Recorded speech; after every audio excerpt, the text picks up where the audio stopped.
প্রিয় ভাই বোনেরা, কৃষক ভাইদের জন্য আমরা একটি কৃষি কার্ড দিতে চাই। 12 তারিখে আমরা সরকার গঠনে সক্ষম হলে 10,000 টাকা পর্যন্ত কৃষি ঋণ সেটিকে আমরা সুদ সহ মওকুফ করতে চাই। রাজনীতিতে প্রতিশ্রুতি দেওয়া সহজ, কিন্তু রক্ষা করা কঠিন।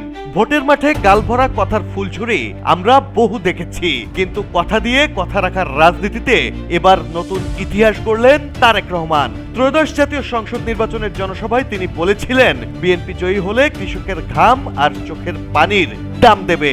সেই শপথ বৃথা যায়নি। 12 ফেব্রুয়ারি সরকার গঠনের পর মন্ত্রিসভার প্রথম বৈঠকেই চমক। 10,000 টাকা পর্যন্ত কৃষি ও মৎস্য ঋণ সুদসহ মওকুফ করার ঐতিহাসিক সিদ্ধান্ত নিয়েছে তারেক রহমানের নেতৃত্বাধীন বর্তমান সরকার।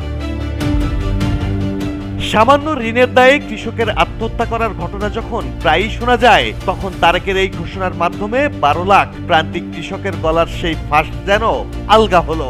ঋণ আদায়ে সরকারি সার্টিফিকেট মামলার ভয়ে যারা পালিয়ে বেড়াতেন, যাদের কোমরে ঋণের দায়ে দড়ি পড়ার আতঙ্ক ছিল, তারেক রহমান তাদের ফিরিয়ে দিলেন সম্মানের জীবন। আজ কৃষকরা নিশ্চিন্তে মাঠে যেতে পারছেন, কারণ তাদের পাশে দাঁড়িয়েছে রাষ্ট্র। তারেক রহমান জানেন, কৃষি না বাঁচলে দেশ বাঁচবে না। তাই ডোমেস্টিক মডিউলে কৃষি কার্ড, ফ্যামিলি কার্ড আর নদীখননের মতো সুদূর প্রসারী পরিকল্পনার পাশাপাশি তাৎক্ষণিক স্বস্তি দিতে এই মওকুফ কর্মসূচি ঘোষণা করেছেন। তিনি প্রমাণ করেছেন, তিনি কেবল ক্ষমতার অংশীদার নন, বরং এদেশের 4.5 কোটি কৃষিজীবী মানুষের বিশ্বস্ত অভিভাবক। তারেক রহমানের এই ঘোষণায় মনে পড়ে যায় তার মা, প্রয়াত সাবেক প্রধানমন্ত্রী বেগম খালেদা জিয়াকে। 1991 সালে তিনিও 5,000 টাকা পর্যন্ত কৃষি ঋণ মওকুফ করে কৃষকের মুখে হাসি ফুটিয়েছিলেন।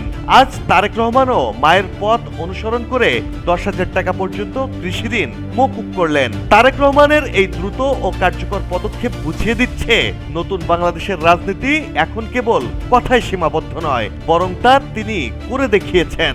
আর এর মধ্যে দিয়েই জয় হয়েছে কৃষকের, জয় হয়েছে তারেক রহমানের, জয় হয়েছে দেশের 18 কোটি মানুষের। Desk report, politics BD.